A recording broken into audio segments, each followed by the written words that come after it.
नमो जिनाणम जिये भयानम। आज हम शाश्वत शांति के प्रदाता तीर्थंकर श्री शांतिनाथ स्वामी जी का जीवन चरित्र पढ़ेंगे। मानव जीवन हो या कीट पतंग, पशु पक्षी सभी अपने जीवन में सुख चाहते हैं। ये जैन जीवन दर्शन की स्थायी मान्यता है। शांति जितनी बाह्य चाहिए, उतनी ही आंतरिक शांति।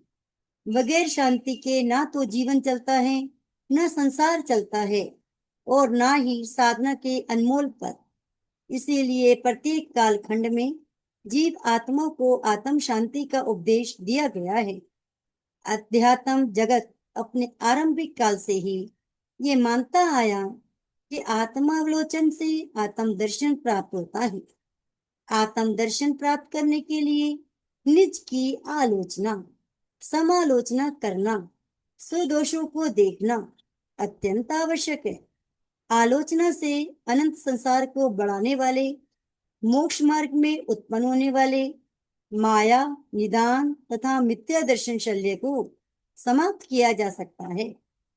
वर्तमान में आलोचना शब्द एक अन्य अर्थ में रूढ़ हो गया। जैनागमों व संस्कृत साहित्य में प्रयुक्त आलोचना शब्द का संदर्भ आज तो बिल्कुल ही बदल गया। आज आलोचना का अर्थ स्वनिंदा, स्वनिरीक्षण न होकर परिनिंदा, पर सुख पर टिप्पणी करना होता है। भूलों से प्रकट हुई मिथ्या बातों को बालक की तरह सरल भाव से प्रकट करके प्रायश्चित करना निश्चित रूपेण सच्ची आलोचना है। आचार्य जिनदास गणी ने इसी आलोचना शब्द का अर्थ किया। आलोचनाणाम जहां पणो जानती पा परस पागड़म करे। ये निषेध चूर्णी 3/20 में लिखित है। प्रभु शांतिनाथ भगवान का जीवन व्रत अनेक जन्मों से संचित पुण्यों की वजह से शाश्वत शांति को प्राप्त कराने वाला महान जीवन है। आपके जन्म के समय हस्तिनापुर राज्य में फैले हुए मरी रोग की समाप्ति इस बात का संकेत है। आचिरानंदन भगवान शांतिनाथ प्रभु का जीवन ही नहीं, प्रभु का नाम भी आज जिन शासन में शाश्वत शांति प्रदान करता है। पूर्व जन्म प्राचीन काल में पुंडरीकिनी नाम की एक सुंदरतम नगरी थी। उस नगरी में धनरथ नाम के राजा राज्य किया करते थे, जिनके 2 पुत्र थे, कुमार मेघरथ और कुमार रणरथ। दोनों ही पुत्र सूर्य चंद्र की भांति जन मन को हर्षित करने वाले महापुरुष थे। राजा धनरथ ने वृद्धावस्था में ज्येष्ठ कुमार मेघरथ का राज्याभिषेक कर समस्त राज्य का भार सौंप दिया। निरपति के रूप में राजा मेघरथ ने स्वयं को बड़ा न्यायी, योग्य, कुशल सिद्ध किया। स्नेह के साथ प्रजा का पालन करना राजा मेघरथ की विशेषता थी। शूरवीर, बलवान, साहसी होने के साथ साथ वे इतने दयालु, करुणाशील थे। राजसी वैभव और अतुलनीय सुखोभोग का अधिकारी होते हुए भी उनका मन कभी संसारिक आकर्षणों में नहीं कुंदा था। वे तो प्राणी मात्र के जीवन को सुख पहुंचाने की कल्पना में जीने वाले नरेश थे। आपके समय एक प्रसिद्ध घटना हुई। एक दिन राजा मेघरथ चिंतन मगन बैठे हुए थे। तभी उनके निकट भयाक्रांत मायावी कबूतर ने आकर राजा की शरण ली। यूं कहे, राजा का ध्यान भंग करते हुए कबूतर जो की घायल अवस्था में था, राजा की गोद में आ गया। राजा का करुणाद्र मन इस दृश्य को देखकर पिघल गया। राजा ने ध्यान को छोड़कर उस विपत्तिग्रस्त कबूतर को सहलाकर आश्वस्त किया। भयातुर कबूतर ने मुख भाषा में राजा से प्रार्थना की, आप मेरी प्राण रक्षा कीजिए। राजा ने भी उसी भाषा में कबूतर को आश्वासन दिया कि तुम चिंता मत करो, मैं हूं तो तुम्हारा कोई भी बाल बांका नहीं कर सकता। लेकिन ये तो बताओ, तुम्हारी ये दशा कैसे हुई? इस पर कबूतर ने बताया कि एक दुष्ट बाज मेरे प्राणों का दुश्मन बना हुआ है। तभी एक विशाल बाज ने आकर राजा से कहा, राजन, आप इस कबूतर को मेरे आहार के लिए छोड़ दीजिए। ये मेरा शिकार है, इस पर मेरा अधिकार है। मैं भूखा हूँ, मेरी भूख में इसी से मिटाना चाहता हूँ। बाज की इस बात से राजा ने शांति पूर्वक सुना और कहा, देखो, उधर पूर्ति करना हमारा कर्तव्य है, लेकिन पापों से उधर पूर्ति हो ये उचित नहीं। तुम चाहो तो जो खाद्य पदार्थ मेरी पाकशाला में है उसे पर्याप्त मात्रा में ले सकते हो। इस पर क्रोधित बाज ने कहा, राजन, मैं मांसाहार, मैं आपके यहाँ बने हुए भोज्य पदार्थ नहीं खाना चाहता, मुझे मेरा कबूतर लौटा दो। लेकिन करुणा सागर मेघरथ राजा इस चुनौती को कैसे स्वीकार कर सकते थे। उन्होंने उतनी ही दृढ़ता से बात को संबोधित करते हुए कहा, देखो, मैं अपनी शरण में आए हुए किसी भी प्राणी को अन्याय सहने के लिए छोड़ नहीं सकता। तुम चाहो तो मेरे शरीर का मांस ले लो, किंतु इस कबूतर को अवैधान दे दो, इसे तत्काल छोड़ दो। ऐसे कहते हुए राजा ने अपने पास रखी कटार को उठा लिया। वास्तव में बाज एवं कबूतर दोनों ही मायावी देवती जो राजा मेघरथ की परीक्षा लेना चाहते थे। वे ये जानना चाहते थे कि कैसी सहनशीलता, कैसा उदार भाव, कैसा दया भाव राजा मेघरथ में है, और वे इन पवित्र भावों की रक्षा के लिए किस सीमा तक जा सकते हैं। क्यों न इसकी परीक्षा ली जाए।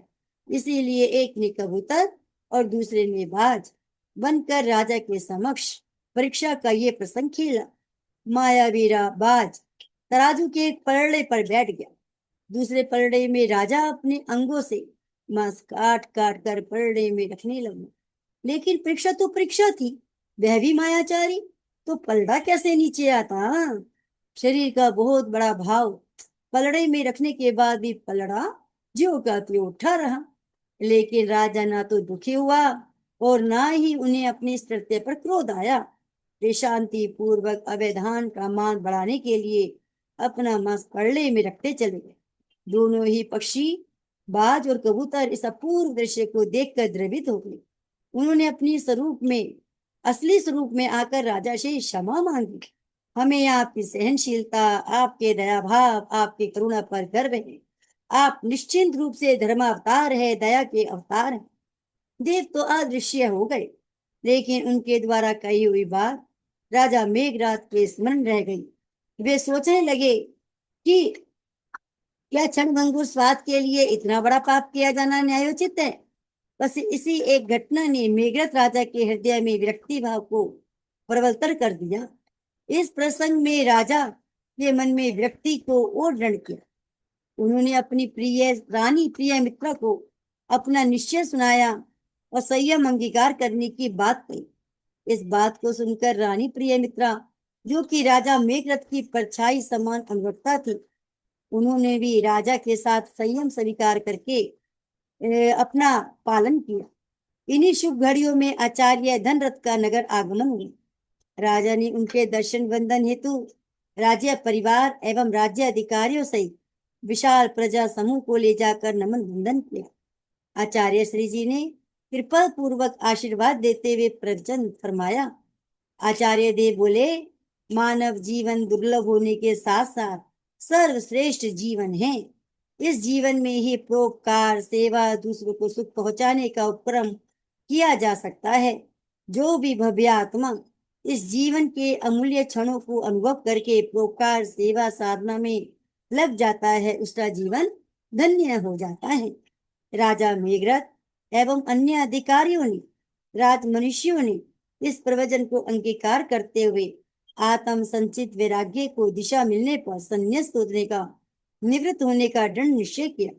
अपने पुत्रों को अपना राज्य सौंपकर राजा एवं असंख्य आत्माओं ने वीतरागता की साधना में जुड़ने का महान इतिहास रच दिया। इस प्रकार लंबे समय तक साधना करते हुए राजा मेघरथ के जीव ने तीर्थंकर गोत्र उपार्जित किया और मेघरथ की देह यात्रा पूर्ण करके वे सर्वार्थ सिद्धि महाविमान में देव बने। वहां लंबे समय तक आयुष्य अनुसार सुख भोग करके अपना आयुष्य पूर्ण किया। जन्म वंश। जब राजा मेघराज का जीव सर्वार्थ सिद्धि विमान से देवपद को त्याग कर पुनः शुभ जीवन को अंगीकार करने हेतु जन्म ले रहा था, तब कुरु देश में हस्तिनापुर नाम या अन्य नाम गजपुर में महाराज विश्वसेन राज्य करते थे। इनकी धर्मपत्नी का नाम अचिरा देवी था। यह सारा प्रदेश हरित धन धान्य से परिपूर्ण क्षेत्र है। इस क्षेत्र में बहने वाली नदियां सदा नीरा होने के साथ साथ जनजीवन को सुख पहुंचाने वाली अमृत धारा के समान बहती थी। यहाँ के लोग भी धर्म कार्यों में राजा विश्वसेन की आज्ञाओं का पालन करते हुए अपना जीवन व्यतीत कर रहे थे। ऐसे राज्य में भाद्रपद कृष्णा सप्तमी के भरणी नक्षत्र की श्रेष्ठ बेला में रानी ने गर्भाधारण किया एवं 14 दिव्य स्वप्नों का दर्शन किया, जिनके फल को सुनकर राज्य और राज परिवार ने हर्षपूर्वक व्यक्त किया। माता अचिरा देवी ने अपने महान पुत्र के संरक्षक में सजग रहते हुए यथा समय एक तेजस्वी पुत्र को जन्म दिया। बालक कुंदन वर्णी होने के साथ साथ 1008 गुणों से संपन्न था। जैसे ही बालक का जन्म हुआ, तीर्थंकर के जन्म सूचक आलोक से सारा राज्य जगमगा उठा। इंद्रादिक देवों ने और दिक कुमारियों ने उत्साह पूर्वक जन्म कल्याणक महोत्सव मनाया। सारे राज्य में प्रसन्नता छा गई।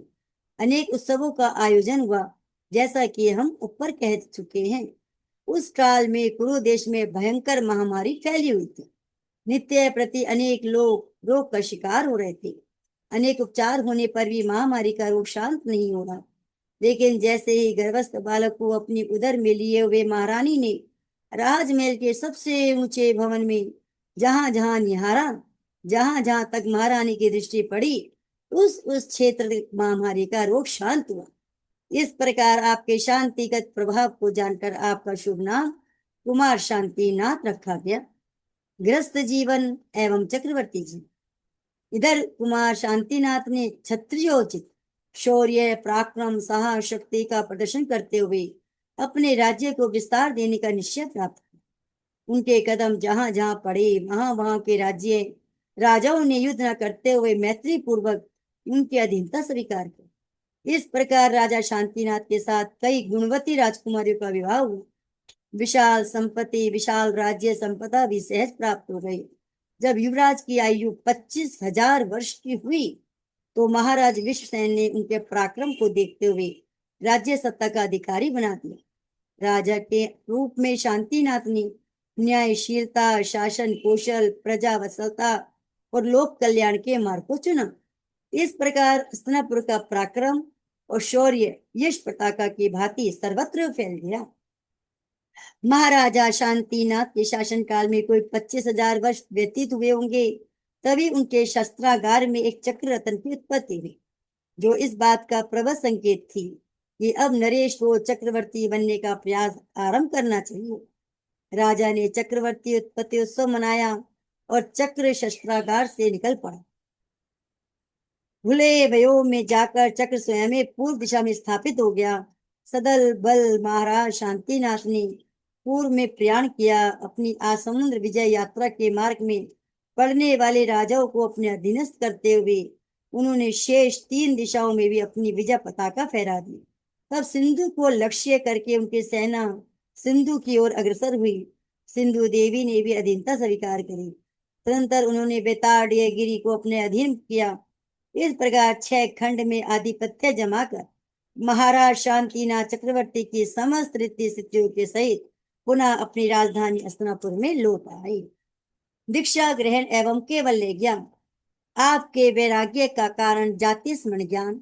लोकांतिक देवों द्वारा प्रार्थना किए जाने पर आपने वशिदान देना प्रारंभ किया। आपने वशिदान देते हुए 3 अरब 88 करोड़ 80 लाख स्वर्ण मुद्राएं दीनहीन जनों में दाम में दी एवं ज्येष्ठ कृष्णा चतुर्दशी के पवित्र दिन नागदत्ता नामक पार्टी में बैठकर भरणी नक्षत्र में ग्रीष्म ऋतु के बीच सहस्राम्र वन में नंदी वृक्ष के नीचे दिन के अंतिम प्रहर में दीक्षा ग्रहण। आपके साथ 1000 अन्य साधकों ने भी दीक्षा ग्रहण। दीक्षा महोत्सव में शक्रेंद्र ने धर्म शासन की प्रभावना करने पर भावी तीर्थंकर को देवदूषीय वस्त्र प्रदान किए। जब आपने दीक्षा ली, तब आपने बेला तप की साधना की हुई थी, जिसका पारणा परमानंद खीर द्वारा मंदिरपुर नगर में वहां के शासक ने करवाया। अन्य तपस्वियों का भी पारणा महोत्सव मनाया था। श्रमण भगवान महावीर शांतिनाथ स्वामी ने अपने साधना काल में घोर तपस्याओं के साथ 16 वर्षीय तप किए। अपनी धर्म प्रभावना के कालखंड में आपने 16 चातुर्मास आर्य प्रदेशों में भ्रमण करने के पश्चात पौष शुक्ला नवमी के दिन हस्तिनापुर के सहस्राम्र वन में नंद बद्री वृक्ष के नीचे अपराह्न काल में खटकासन मुद्रा में केवल ज्ञान प्राप्त किया। इस महान उपलब्धि की शुभ बेला रही चैत्र शुक्ला तृतीया। प्रथम देशना एवं समश्रण प्रभु शांतिनाथ स्वामी के केवल्य ज्ञान के पश्चात इंद्रादिक देवों ने सम्मिश्रण की रचना की, जहां प्रभु ने जन जन के आत्म यथार्थ अपनी प्रथम देशना प्रदान की। आपने फरमाया कि 83 लाख योनियों में केवल मनुष्य भव ऐसा है जो बड़ा ही दुर्लभ है। इसे पाकर भी जो मनुष्य मुक्ति हेतु प्रयास नहीं करता, वह अपना जीवन व्यर्थ कर रहा है। भगवान ने आत्मोत्थान करने वाले कार्यों को श्रेष्ठ बताया तथा सांसारिक सुख दुख का व्यापक विवेचन किया। प्रभु ने कहा कि जो आत्मा अज्ञान व मोह से मुक्त हो जाता है, वही अपनी सार्थक परिणति को प्राप्त करता है। इस प्रवचन से प्रभावित होकर अनेक भव्य आत्माओं में वैराग्य भाव हिलोरे लेने लगा। ऐसी सभी महान आत्माओं ने दीक्षा लेकर अपना जीवन सफल बनाया या श्रावक व्रत अंगीकार किया। इस तरह प्रभु का शासन प्रकाशमान हुआ। चतुर्वेद संघ निर्माण हुआ। प्रभु के धर्म संघ में श्री चक्रायुत जी, श्री चक्ररथ जी, श्री चक्राम जी आदि प्रमुख शिष्य थे एवं श्री शुचि, श्री श्रुति, साध्वी सुवासुई और श्री हरिसेना की आदि शिष्याएं थी। श्रेष्ठी कुणाल एवं पुंडरिक आदि श्रेष्ठ श्रावक थे, तो श्राविका सुलसा एवं करमवती आदि के नाम बड़े ही विस्तृत हुए थे। प्रभु की सेवा में 90 गणधरों से शोभित 90 गण थे। 62,000 श्रमण थे, तो 61,000 श्रमणियां थी। 12,89,000 श्रावक एवं 4,58,000 श्राविका समुदाय था। परिनिर्वाण भगवान की धर्म प्रभावना से असंख्य प्राणी धर्म मार्ग से आरूढ़ हुए। आपने अपने अंतिम समय को जानकर 1 मास करते हुए अन्य साधकों के साथ विशाख कृष्ण द्वितीया को पूर्वाषाढ़ा नक्षत्र में समस्त कर्मों को क्षीण करते हुए सिद्ध बुद्ध मुक्तावस्था को प्राप्त किया। आपके निर्वाण के समय समस्त लोग प्रकाशित हो गए। नर नरेशों इंद्रादिक देवों ने अपना आपका परिनिर्वाण महोत्सव पूर्वक मनाया। ऐसे प्रकट प्रभावी भगवान शांतिनाथ प्रभु को शत शत वंदन बारंबार। आज भी शांतिनाथ भगवान की माला बड़ी ही आस्था से फेरी जाती है। कहते हैं शांति करो शांतिनाथ, संकट काटो पारसनाथ। शांति करो शांतिनाथ, संकट काटो पारसनाथ। इस प्रकार से हमारे भी सभी संकट नष्ट हो और शांति की प्राप्ति हो। जय गुरुदेव, जय महावीर, जय प्रेम से, जय गुरुदेव।